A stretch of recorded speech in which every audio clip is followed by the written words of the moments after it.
The Independent and Financial Times lead with details of Obama's toxic water plan. Water criminals are to be found on every continent.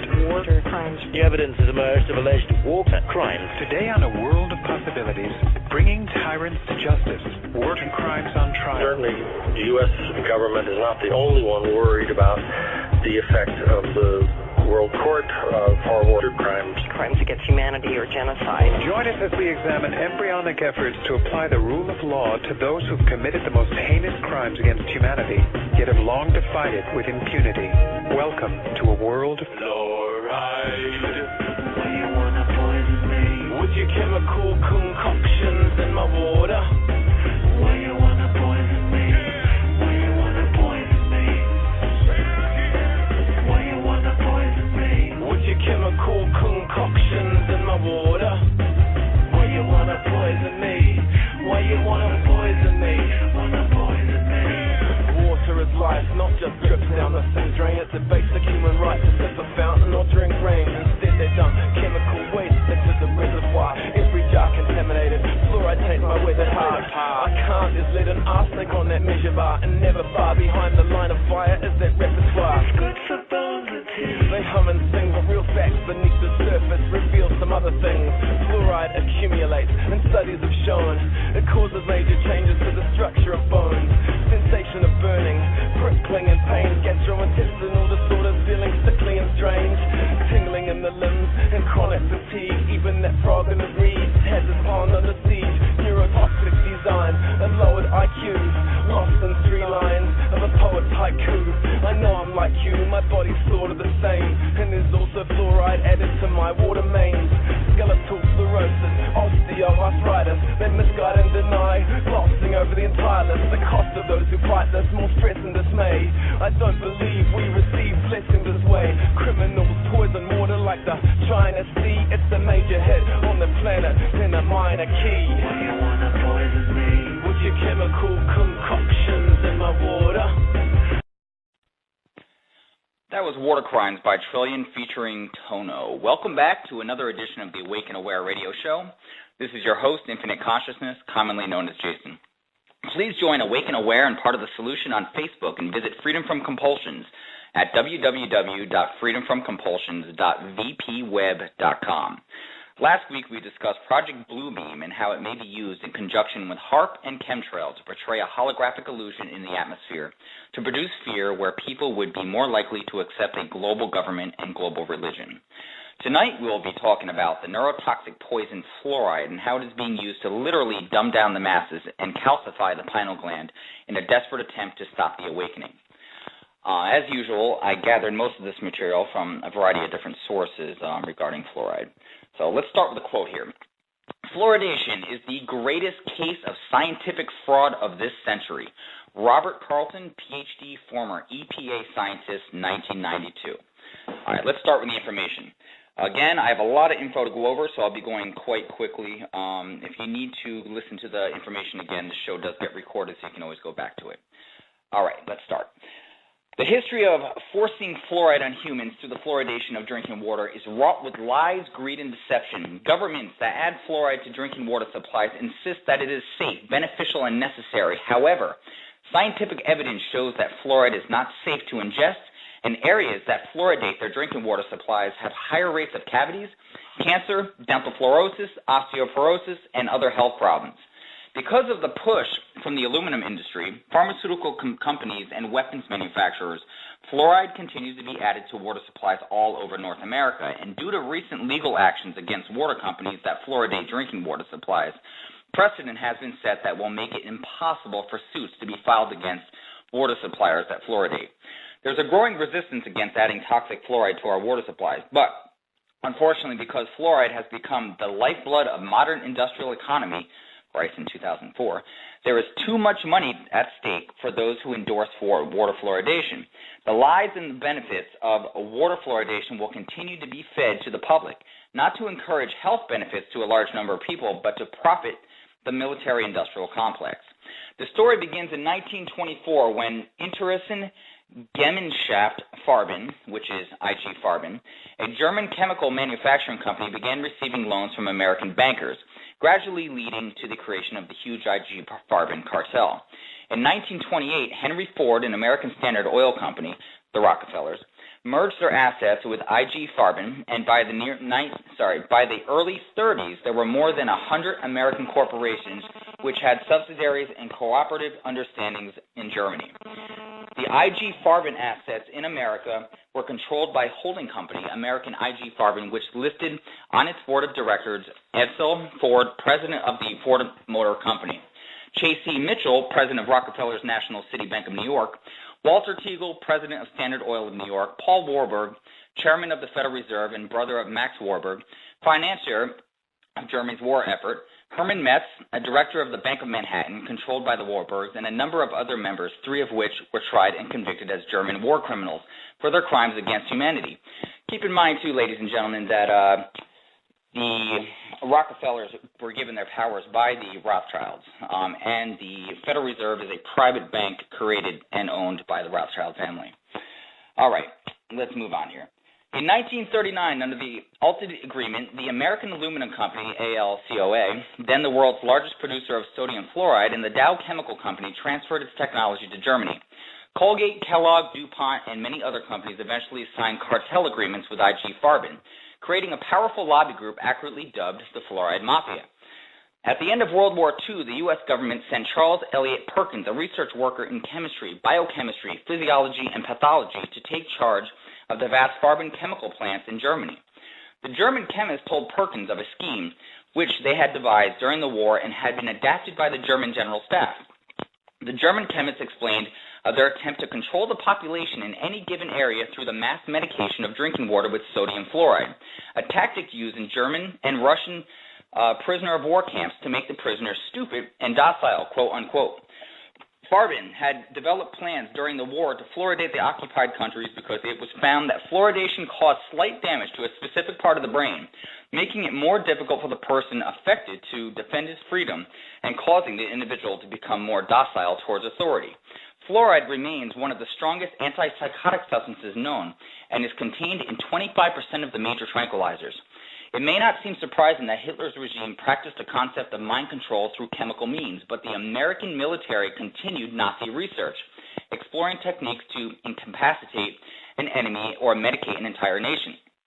As stated in the Rockefeller Report, a presidential briefing on CIA activities, the drug program was part of a much larger CIA program to study possible means of controlling human behavior, quote unquote.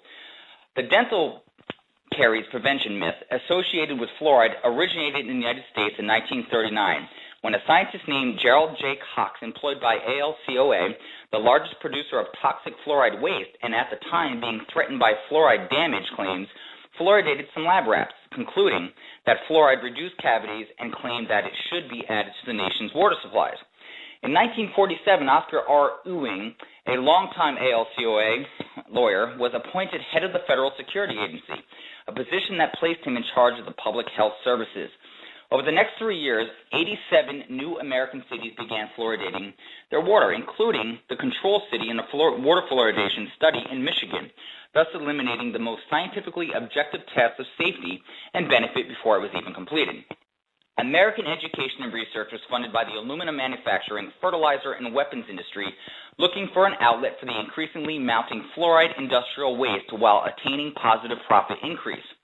The discovery that fluoride benefited teeth was paid for by the industry that needed to be able to defend lawsuits from workers and communities poisoned by industrial fluoride emissions, and turn a liability into an asset. Fluoride, a waste constituent, in the manufacturing process of explosives, fertilizers, and other necessities, was expensive to dispose of properly, and until a use was found for it in America's water supplies, the substance was only considered a toxic, hazardous waste. Through sly public re-education, fluoride, once a waste product, became the active ingredient in fluorinated pesticides, fungicides, rodenticides, anesthetics, tranquilizers, fluorinated pharmaceuticals, and a number of industrial and domestic products, fluorinated dental gels, rinses, and toothpaste. Fluoride is so much a part of the multi-billion-dollar industry and pharmaceutical income that any withdrawal of support from pro-fluoridationists is financially impossible, legally unthinkable, and potentially devastating for their career and reputation. Funded by U.S. industrialists in an attempt to encourage public acceptance of fluoride, Edward Bernays, known also as the father of PR, or the original spin doctor, began a campaign of deception to persuade public opinion. Bernays explained, "You can get practically any idea accepted if doctors are in favor. The public is willing to accept it because a doctor is an authority to most people, regardless of how much he knows or doesn't know," quote unquote. Doctors who endorsed fluoridation didn't know that the research discrediting fluoride safety was either suppressed or not conducted in the first place. Fluoride became equated with scientific progress, and since it was introduced to the public as a health-enhancing substance added to the environment for the children's sake, those opposing fluoride were dismissed as cranks, quacks, and lunatics. Fluoride became impervious to criticism because of a relentless PR offensive, but also because of its overall toxicity. Unlike chemicals that have a signature effect, fluoride, a synthetic poison, produces a range of health problems, so its effects are more difficult to diagnose. Recently declassified U.S. military documents, such as Manhattan Project, shows how fluoride is the key chemical to atomic bomb production, and millions of tons of it were needed for the manufacture of bomb-grade uranium and plutonium. Fluoride poisoning, not radiation poisoning, emerged as the leading chemical health hazard for both workers and nearby communities.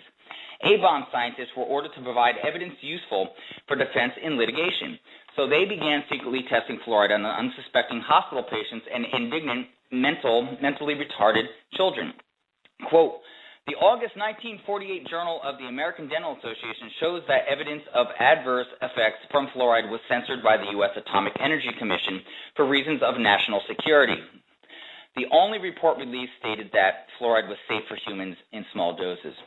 All right, during the Cold War, Dr. Harold C. Hodge, who had been the toxicologist for the U.S. Army Manhattan Project, was the leading scientific promoter of water fluoridation. While Dr. Hodge was reassuring Congress of the safety of water fluoridation, he was covertly conducting one of the nation's first public water fluoridation experiments in Newburgh, New York, secretly studying biological samples from Newburgh citizens at his U.S. laboratory at the University of Rochester. Since there are no legal constraints against the suppression of scientific data, the only published conclusion resulting from these experiments was that fluoride was safe in low doses, a profoundly helpful verdict for the U.S. military who feared lawsuits for fluoride injury from workers in nuclear power plants and munitions factories. Fluoride pollution was one of the biggest legal worries facing the key U.S. industrial sectors during the Cold War. A secret group of corporate attorneys known as the Fluorine Lawyers Committee, whose members included U.S. Steel, ALCOA, Kaiser Aluminum, and Reynolds Metals, commissioned research at the Kettering Laboratory at the University of Cincinnati to provide ammunition for those corporations who were fighting a wave of citizen claims for fluoride injury. The Fluorine Lawyers Committee and their medical ambassadors were in personal and frequent contact with the senior officials of the Federal National Institute for Dental Research, and have implied in the burying of the 40-year-old Kettering study, which showed that fluoride poisoned the lungs and lymph nodes in laboratory animals. Private interests sought to destroy careers and censor information by ensuring that scientific studies raising doubts about the safety of fluoride never got funded, and if they did, never got published. During the 1990s, research conducted by Harvard toxicologist Phyllis Malinux showed that fluoride in water may lead to lower IQs and produce symptoms in rats strongly resembling attention deficit and hyperactive disorder, ADHD. Just days before her research was accepted for publication, Malinux was fired as the head of toxicology at the Forsyth Dental Center in Boston. Then her application for a grant to continue her fluoride and central nervous system research was turned down by the U.S. National Institute of Health. When an NIH panel told her that fluoride does not have central nervous system effects, so they cut off her funding. Despite growing evidence that it is harmful to public health, U.S. federal and state public health agencies and large dental and medical organizations such as the American Dental Association continue to promote fluoride. Water fluoridation continues despite the Environmental Protection Agency's own scientists, whose union, Chapter 280 of the National Treasury Employees Union, has taken a strong stand against it.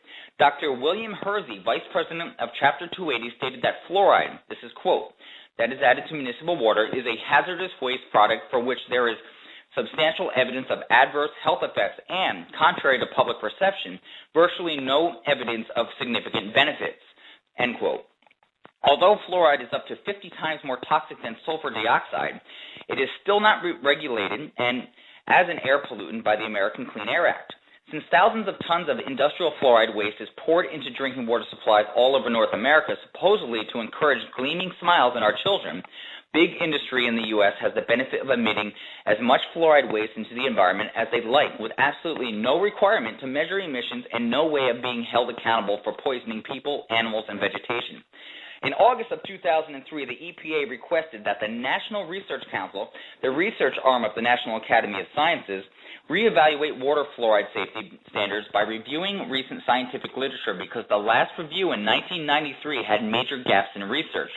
Quote, neither the U.S. Food and Drug Administration nor the National Institute for Dental Research nor the American Academy of Pediatric Dentistry has any proof on fluoride safety or effectiveness, end quote.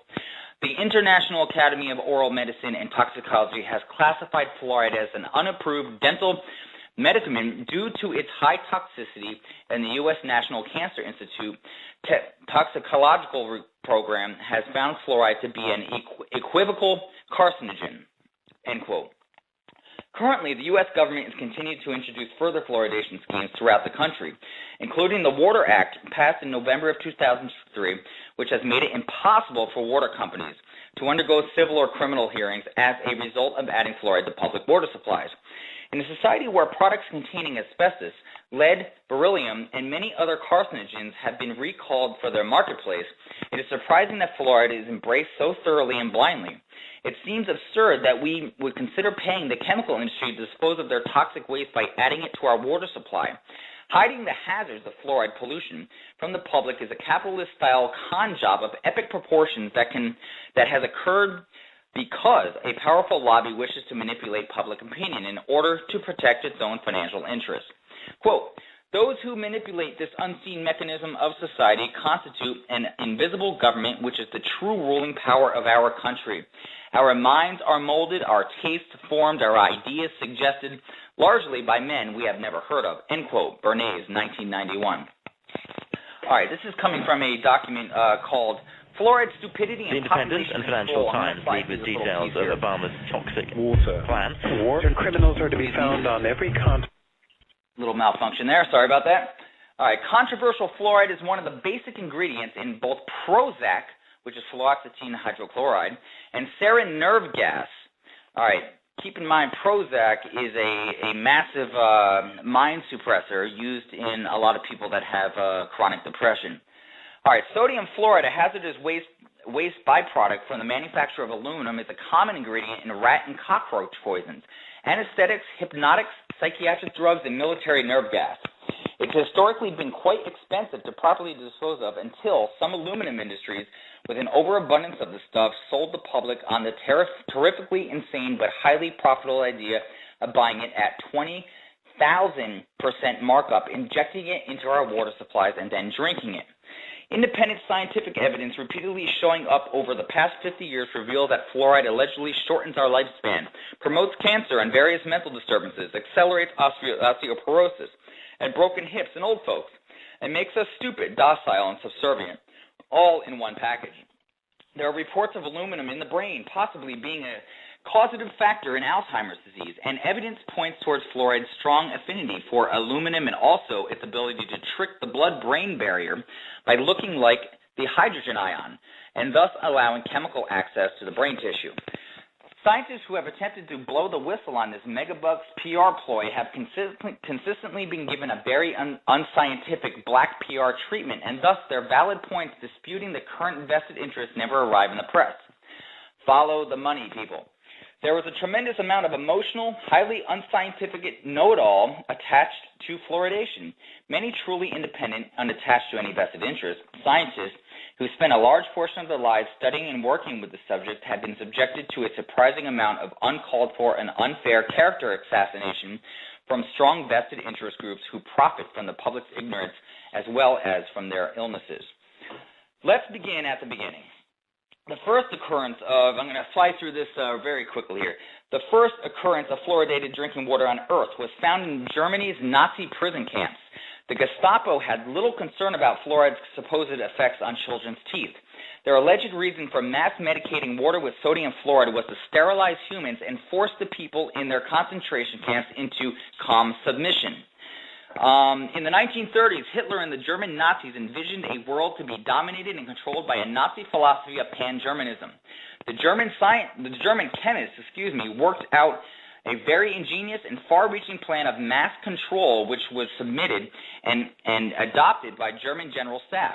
This plan was to control the population in any given area through mass medication of drinking water supplies, just as I said earlier. By this method, they could control the population in whole areas, reduce population by water medication that would produce sterility in women, and so on. In this scheme of mass control, sodium fluoride occupied a prominent place. Okay, got a few quotes coming up here, but keep in mind, too, Project Paperclip after World War II. Project Paperclip was a U.S. project where they flew out numerous Nazi scientists to the States to use them in their own programs here, some of which being NASA, where the original NASA scientists were Nazi rocket propulsion scientists, and also the MK Ultra mind control programs in the United States stemmed from the Nazi scientists from the concentration camps. All right. Let's see. The real reason behind water fluoridation is not to benefit children's teeth. If this were the real reason, there are many ways in which it could be done that are much easier, cheaper, and far more effective. The real purpose behind water fluoridation is to reduce the resistance of the masses to domination and control and loss of liberty. When the Nazis under Hitler decided to go into Poland, both the German General Staff and the Russian General Staff exchanged scientific and military ideas, plans, and personnel, and the scheme of mass control through water medication was seized upon by the Russian communists because it fitted ideally with their plan to communize the world. All right, let me skip ahead here because I'm kind of running out of time. There's a few things I do need to go over beyond a lot of these quotes. Let me see here. All right. Even in small quantities, sodium fluoride is a deadly poison to which no effective antidote can be found. Every exterminator knows that it is the most efficient rat killer. Sodium fluoride is entirely different from organic calcium fluorophosphate, needed by our bodies and provided by nature to build and strengthen our bones and our teeth. This organic calcium fluorophosphate derived from proper foods is an edible organic salt, insoluble in water and assimilable, by the human body, whereas the non-organic sodium fluoride used in fluoridating water is instant poison to the body and fully water-soluble. The body refuses to assimilate it. All right, let me skip ahead here. All right, fluoridation. Let's talk about toxic chemicals in your water. Recent independent research by scientists not associated with dental trade organizations has shown the following. All right, I'm going to go through, I'm not going to explain each one, but let's go through each bullet point here. Neurotoxic, as far as fluoride, and it lowers the IQ. In a 1995 study, it showed this. All right. A study published in Brain Research shows that rats drinking only 1 part per million fluoride in water has histologic lesions in their brain, similar to Alzheimer's disease and dementia. All right, it causes cancer. The Department of Health in New Jersey found that the bone cancer in male children was between 2 and 7 times greater in areas where water was fluoridated. Changes bone structure and strength, causes birth defects and prenatal deaths. Proven ineffective, this is proven by various studies. Impairs your immune system. It destroys the immune system and the effectiveness of the immune system. Causes acute adverse reactions. Several double-blind studies have shown that fluoridated water can often cause acute adverse reactions. Some of the effects seen in double-blind studies include gastrointestinal symptoms, stomatitis, joint pains, polydipsia, headaches, visual disturbances, muscular weaknesses, and extreme tiredness. It causes initial stages of skeletal fluorosis. Increases lead and arsenic exposure. Fluoride also causes osteoarthritis. Contributes to the development of repetitive stress injury. Causes permanent disfigurement of the teeth in many children. It inhibits key enzymes. Suppresses thyroid function. Causes large numbers of acute poisonings. Independent experts oppose dumping fluoride into the water. Over 1,500 professionals at the U.S. EPA, including toxicologists and risk assessment experts, voted unanimously to oppose the fluoridation initiative in California because of the health risks involved. It's unethical, banned in many countries, and so on and so forth.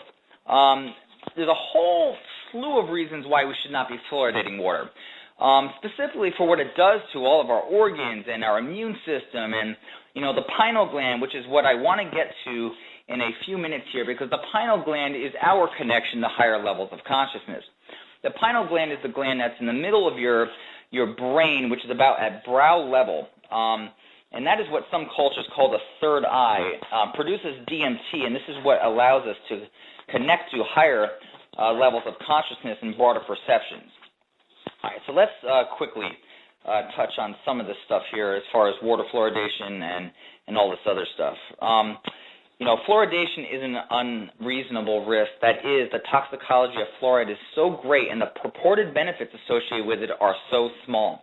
If there are any at all, that requiring every man, woman, and child in America to ingest its borders on criminal behavior on the parts of government. Okay, let's touch really quickly on the pineal gland. The pineal gland, like I said just a second ago, is our connection to higher consciousness. What they found was, in the studies in the 1920s, that fluoride actually calcifies the pineal gland.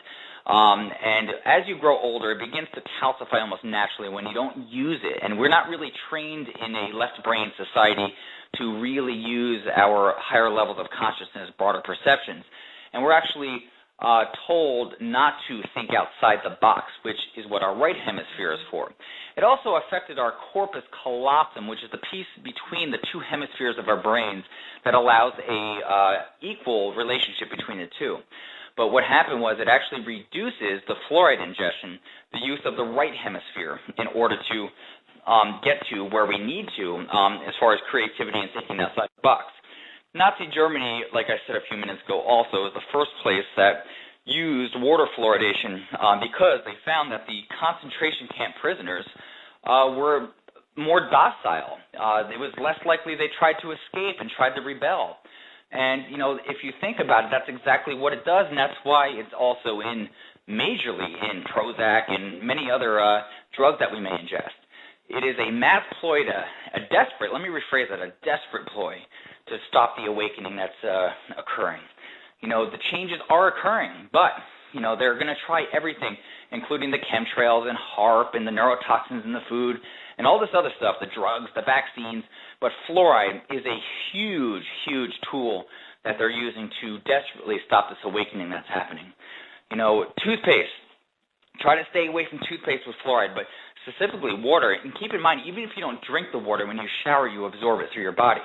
There's certain water filters that you can get that does at least filter some of the fluoride, but it's a very difficult substance to get out of your water. There's reverse osmosis and all this other stuff. But, like I said, your skin absorbs even when you shower in fluoridated water. So, write your congressman, talk to your state assemblyman, that represents your areas regarding water fluoridation and how dangerous it is, and the evidence that's not just by independent researchers, but also government study, EPA researchers and scientists and doctors as well. Fluoride has no benefit whatsoever, and it's part of this whole big scheme to stop the awakening that's occurring on this planet. But, it's something that won't affect you if you're able to correctly use your water. Luckily, I use well water. That doesn't always mean that it's good water, though. But, try to keep your vibratory rate up, try to keep your moods up, keep your immune systems up, because that'll also help as well. Try to vibrate the pineal gland, depending on how you do it. I do it by sitting and meditating and, sometimes chanting Om, because that Om sound, the syllables, resonate and vibrate the pineal gland. So on that, we're about to end here. I'm not sure what I'm doing next week's show on, but please research fluoride. Talk to your state assemblymen, senators, congressmen about removing this neurotoxic poison from our supply. Have a nice week. I will speak to you next week with our new topic. Love you guys, and take care of yourselves.